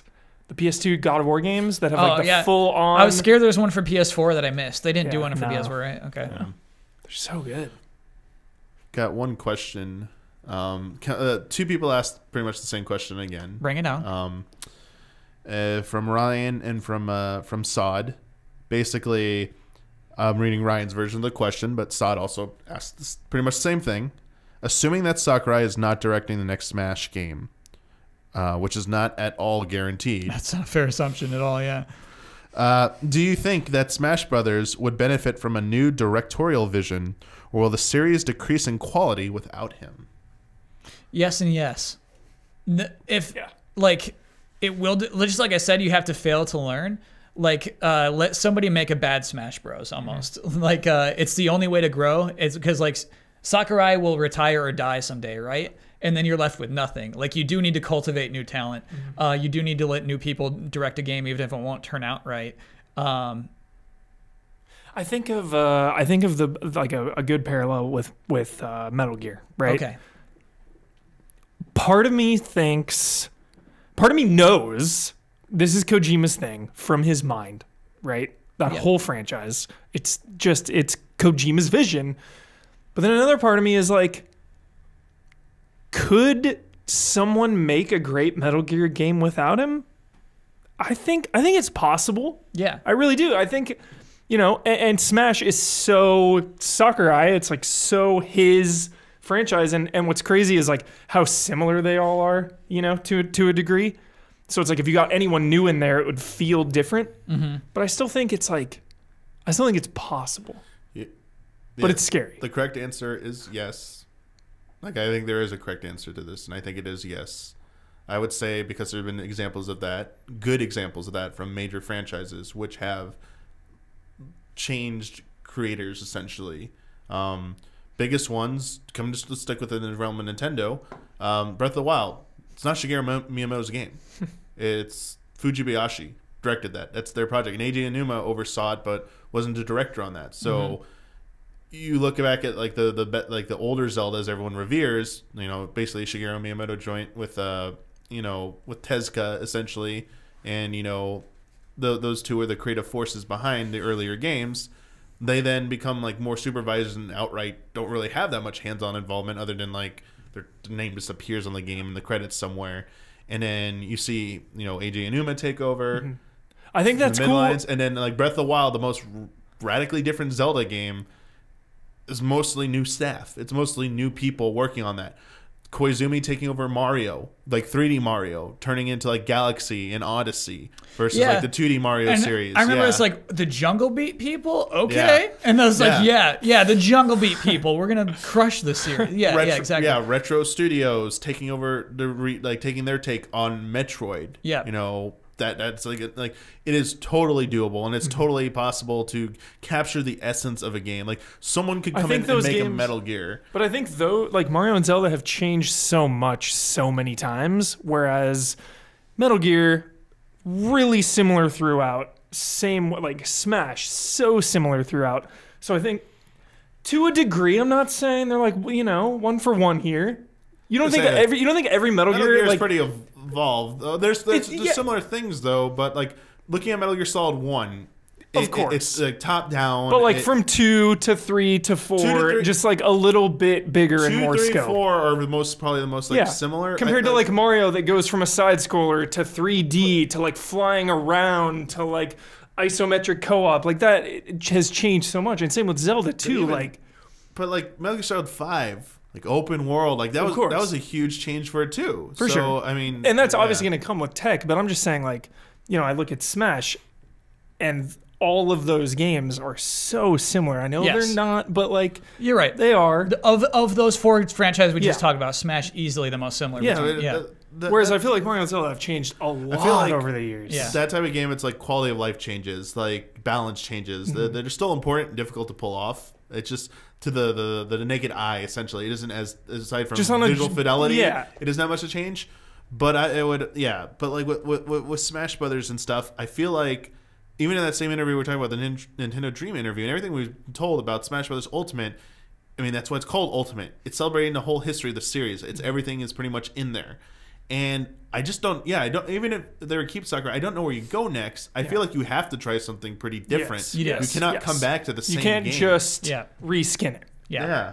It will have to undergo something, and maybe it would be for the best if like Sakurai was not like the lead on that. He might be a supervisor to give some like input, but they should probably find, and like I would personally like to see a new director being given the chance to take a crack at Smash Brothers, and who knows how many years, because they're going to be supporting Smash for Ultimate for a long time. Yeah. Yeah. Like, But yeah. also, like, Smash Ultimate's insane success has also solidified that it will absolutely have a sequel, Sakurai or no.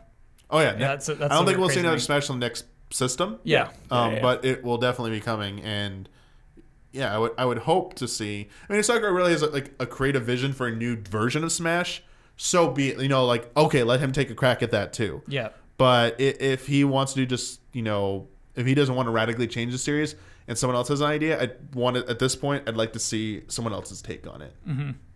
But we'll see. Smash Brothers, but yeah, insane work ethic there. Yeah. I know we were talking earlier about like the positives of working at Nintendo, but at the same time, it's not like all like perfect. It's not like the grass is always greener. But, like, the sick thing is I admire it. I know he's, like, murdering himself to make this game good, and, like, he just needs to learn how to let other people handle some stuff. Yeah. But, like, the insane thing is at the end of the day, I'm like, I admire that. Yeah. That's the Yeah. tricky part of that issue is it's crazy. I can see that. I can definitely. I think see he that. should let people do the DLC though, because that's what Mikami did. He let the director of Evil Within 2 do the Evil Within 1 DLC I know, as like man. a proof of concept. Just it's let like him make Joker. yeah, let him do Joker, let him make do some that characters. Minecraft guy. Just let Just- him do it. Don't just- even bother. Yeah. Don't even touch the Minecraft guy. That's the funny thing. You hear about developers letting like small like teams working on fun projects that become DLC, like the fishing mini games, like have a history of being, oh, this team was working on like fishing and now it's added to the game and stuff. That was like crazy. They were just doing their own little thing.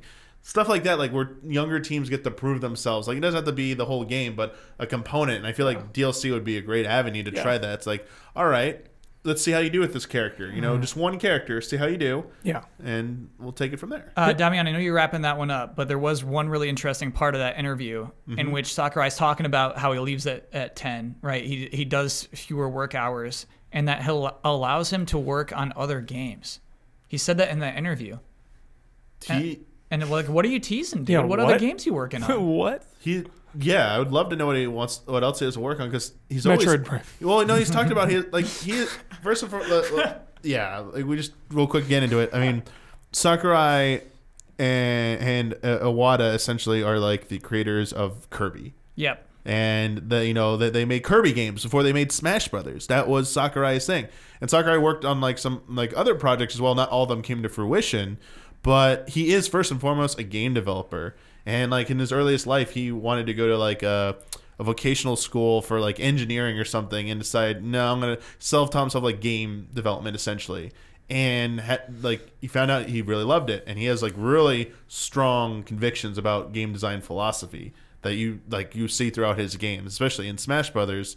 And he did Kid Icarus Uprising, and he was very same attitude towards that game, like it's my thing. The whole thing about the control scheme. Yep. Like so many people, a lot of like consumers, like me included, were a little upset that you didn't give me all the control options that were possible. But they were dead set. You need to experience it like this. You will understand it when you play it, and I want you to play it this way because I designed the game to be played this way. And whether you agree or disagree with it, there's something to be said about someone who believes so much in that. and like they just know in their head, like this is what my creative vision was. I'm not compromising on that. And you have to wonder, like, what his mind can come up with next. You know, I love uncompromised vision. yeah, he's been on Smash for so long. You have to. He totally has to have like other game ideas. Yeah. I'm so ready for the next thing. Like, I'm really proud they Yeah. turned Wii U around. Super Smash Bros. For Wii U to me was not a huge success. He like turned that around and created the best Smash Bros. Game of all time. Apologies to Melee, but like it's there now. Apologies to Melee. And Important corrections coming. I'm ready for him to move on. I'm totally ready. I'm ready to. No, Kyle's correct. Kyle's you know, correct. Melee got removed from Evo because Ultimate is the like superior Yeah, game. factually. Yeah, factually. Yeah. It's just bare facts now. Yeah, it got a send off video and canon. stuff. It was tribute. We got two really quick headlines. Okay. All right. Quick. on this. Really quick. So the one I was alluding to earlier is that the Switch is still outpacing Wii sales in Japan. Not So this good is what we're enough. talking. Not good enough. Fire so, Reggie. So this is So sales in North America are not outpacing the Wii in sales in what they did in North America at the same okay. time period. But Japan. But it in is. Japan, it is. So Famitsu publishes weekly sales data for the Japanese market. The most recent report, which comes on the second anniversary of the Switch, shows that it has sold more than 7.5 million units in 103 weeks, just under 2 years of release. And for comparison's sake, the Wii took 104 weeks or 2 years to break the 7 million mark. So it's about 500,000 or more plus ahead I of guess it's Wii not good sales enough. today. So for Japan, great news. Yeah. But rest of the It's world, not good enough it's news. they're like, come on, pick up the slack, rest of the world. Well, I got a question for you, Damiani. Sure. Because I think that it's actually not fair to compare it to the Wii alone, because the Switch is trying to do the work of a handheld and a console at the same time. Mm-hmm. And so do you think it makes up for that? Do you think that it is a Wii and a DS at the same time, the Switch? Do you think Nintendo is making as much money with this one console as they could with two? No, I don't think they are. But I think in the current environment, Mm-hmm. that it does not support that anymore. Like at Yeah, one point in they're hands time, forced. I get at what one you're point saying, in yeah. time, it was a smarter option to do both. Yeah. But I don't have the exact numbers in front of me. But when I was looking this over for this month, then the Switch outsold the PS4 for the week by nearly 3-1, or for the month. Previous month, it was 2-1. Like Switch handhelds and Switch have been outpacing consoles, like traditional consoles in Japan. It has been clear for a long time they are skewing towards more mobile handheld. Mm-hmm. And there is not I think the hybrid was the Switch was designed pretty much, I think, mostly with Japan in mind. I feel like it was their answer to a declining console market in Japan. And it's success, and they realized this will probably translate to success everywhere because this is a hybrid appeals to everyone. And so in 2019, I don't think there was room for like a traditional console and a handheld and be doing as well as like the Switch. The handheld would be running away. The console will be adding a bit more sales, so you'd probably get maybe cumulatively a little bit more. But like how much development, research, development, all that to handle two systems, the cost involved with that, Sure. versus having a single platform. Yeah. now. And I think they made the right decision for that. But yeah, this goes back to the whole argument we were talking about earlier about like some territories, obviously Japan, Switch is still doing record-breaking sales even for the hardware. Yeah. Whereas, in other territories it's still selling well, but it wasn't meeting the goals Nintendo had set. So maybe that is why, if you want to go down that road, maybe they said, "Oh, sorry, Reggie, North America missed its sales goal by the most of any territory." So Right. They're like, Japan's doing fine. we'd like we don't know about the marketing or something, so we'd like to maybe change. No, I refuse to believe it. I'm just Yeah, sorry if I'm putting words in your mouth, Kyle. Blind I refuse. theories. Yeah. Blind theories, Hubert. Just blind theories. I refuse. No disrespect. Yeah. But that was really it. Just weekly sales still doing well over there, and it is like until I said that, I didn't even realize, it didn't hit me in the head that this is the week of the 2nd year anniversary of Switch. Could have just done a whole episode on that. I was thinking about it but like, I don't know. It's kind of tough, dude. I think next episode I'll do a 2-year thing. Okay. Yeah. Like for the Easy Eyes podcast, I'm like, do I talk about like the 2nd year? I don't know. Talk No. about just how good Breath of the Wild If is. there's- Dude, because that's it. Like the whole legacy of the Switch to me is those games, Odyssey and Breath of the Wild, that Yes. came out in the first 3 months of it, right? Like it's just like, Yeah. okay, all right. Yeah. Moving on. Yeah. If there's no, I don't. we'll see if there's any news at GDC. But if there is no major news, yeah, I feel like next episode could totally be like a 2-year like anniversary reflection episode. A retrospective on like how you've used your Switch for the last 2 years. Well, yeah, we could ask each panelist bring in their Switch. We'll go through their profile to see their most playtime. That's a really good idea. Dude. That's an episode. Okay. We'll do that. That'll be the starting segment of the next episode. That's really good. Final the little headline. Huber. Yeah. Turok coming to Switch. Yes. Literally today, listing for the N64 game found on the shop pages for both U.S. and Canada. Have pages up for it. Techbo, dude. Let's go. Those tech arrows. March 18th, 1999. $20. $20. Where you at, Capcom? That's cheaper than the N64 version. Has that been on PC? Yeah, they Yes. did a remaster HD or something. Got it. Okay. 1 and 2. And there's a new studio that got it, Nosedive or something, or Night Dive, or I forget. It's one of those, something close to that. Acquired the rights because it's, Iguana Acclaim, no longer. So yeah, the right analog stick's the most important thing, but like if it's already on PC, they'll figure it out. My favorite thing of Well, all the time. just the C stick, the C buttons to serve as the dual analog, so you just need dual analog now. No, see, like The C6 were strafing, so left and right C stick you could strafe, and then there's some like design you can conversion remap there. that to a modern controller easily. You have strafing and stuff in modern games. Yeah, but I think it's you not could even remapping. I you think could it's even have like a square triangle. Oh, like it's like ABXY. You have shoulder buttons now. And stuff. It's like try playing GoldenEye with an emulator and telling the C stick your right analog stick is a C buttons. It doesn't feel quite right. Like it does need some design there. Yeah. All right. But I mean, they have it down. If it's already on PC, like that's not an issue. It's going to be awesome. Hey, and just plug in your. I think it's going to sell well. I think it's gonna sell. Sorry, plug in what? So say there's GameCube controller support. Nice. But that's C stick. I'm trying to remember if there's N64. Remember that N64 controller patent will finally come out. They're going to release N64. I said they're going to release. I said there's never going to be N64 Classic Huber. Yeah. I said N64 controller will come to Switch. It's coming. It's coming. N64 controller for Yeah, Turok. it's coming. Watch. We're getting a Turok Direct next week. This is a piece of history. Check it out, dude. Turok. Like this was this was the first game I ever bought on N64. Am I remembering this wrong? Did Michael Dorn, the voice of Worf, do Turok's voice? I don't remember. Oh, I want to know. That's an important correction. I don't know, but Turok cost me $80 at Target when it came out. Oh, because of that. Yeah, the $80 old school. The old Nintendo tax. Yep, the old Nintendo charged $80 for this game when it came out. Begged my mom to get it. We went in, like my mom, my brother, and I. We got Turok. Came home, progressed a little, got to the first save spot. Didn't have a memory card. Had to go back, buy another memory card for like $40. An $80 cart did not have a battery save in there? Correct. Oh, come on. Correct. Come on, Acclaim. Yeah, it was brutal. Such an investment on this game. I bet there are a ton of 30-somethings who are like dying to buy this game. Yeah. They wouldn't buy it on PC. They're like, but they'll absolutely buy it on Switch. Yep. So hyped, dude. And my favorite thing of all time is theorizing a remaster means renewed interest in a franchise. It's a taste. It is a It's taste. a little taste test. I think the Turok reboot was like 2008, which is like a swimming at 7 to me.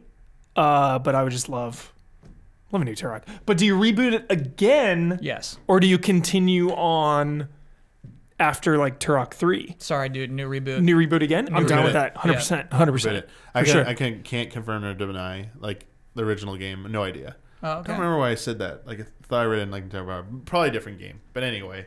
Any news on Seeds of Evil, Turok 2? Maybe that's next. I hope so, dude. Turok 2 is where it's at. But Turok coming March 18th. New game announcement. So cool. Well, sort of new game.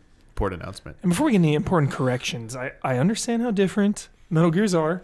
I'm just saying with the naked eye. Not important. With the naked, well, someone already typed in an important correction. And I gotta say, Huber, like a real like weird moment for me was realizing how similar the MSX Metal Gear is to Metal Gear Solid. Yeah. It's like, wait, all this stuff The already blueprint. happened. It was really weird. And so like, I hear you, dude. That blueprint lasted MSX, a long time. Metal Gear Solid, Metal Gear 2. Yes. Yeah. And, which we didn't get here. And even the Metal Gear 1, dude. Like even just like, oh, they have codec conversations? Like everything, dude. Yeah. Yeah. We'll have to see, Huber, if you get your dream of I got a lot of dreams. You want them to happen, dude. We're getting N64 Classic, dude, this year. Mark it down, man. Are you still going in on that, Yes. Huber? This is the year. No, you're not getting one. What was the last one they did? Super Nintendo Classic. What was Nintendo's next console after that? Then, well, After Virtual Boy. Virtual Boy was that's correct filler, answer. dude. That's filler arc. Okay, filler Does not arc. count. Okay, filler arc. No Virtual What was Boy. their next console? Home Okay, console. Nintendo 64. But you All right. did you miss the point where soon-to-be retired Reggie Fils-Aimé said that they are not doing any more classic consoles? Yeah, remember the patent for the Game Boy Classic? Even like they patented this technology where you just like clasp your phone into a thing. It's like, nah, we're not doing that though. You know, actually, it is concerning that Turok is coming out on Switch now. Maybe they were holding it for the N64 Classic, and now because the N64 Classic isn't happening, they're putting it on Switch. I don't know, man. Oh, now Damiani has me doubting. Shit. No, Stay I tuned. still believe. Stay believe. tuned. Stay tuned. Yeah. Stay tuned. That is gonna wrap it up for this episode. Thank you to everyone who submitted your questions for this episode of Friend Code. If you would like to submit your questions for consideration for a future episode of Friend Code, you need to be a $5 and up patron. The week that we'll be recording the episode, I'll make a Patreon post, which will call for your submissions. Also let you know the topics we'll be talking about, and keeping your questions about those topics will increase your chances they will get selected to be asked on this episode. And also, if you're $5 and up patron, you are part of the early access tier, where you get this episode, or get episodes of Friend Code, episodes of many of our other shows early before they go public on YouTube. The exception to that fine print is extra episodes of Friend Code that are recorded in between will go up immediately for both patrons and for public access. Because it's hot news. Hot news. Got to get it out. Can't sit on it, unfortunately. Don't like that? Let me know in the comments. I'll be open to suggestions. But again, yeah, thank you for everyone's questions. Thank you both for joining me this week. And until next time, may the way of the hero lead to the Triforce.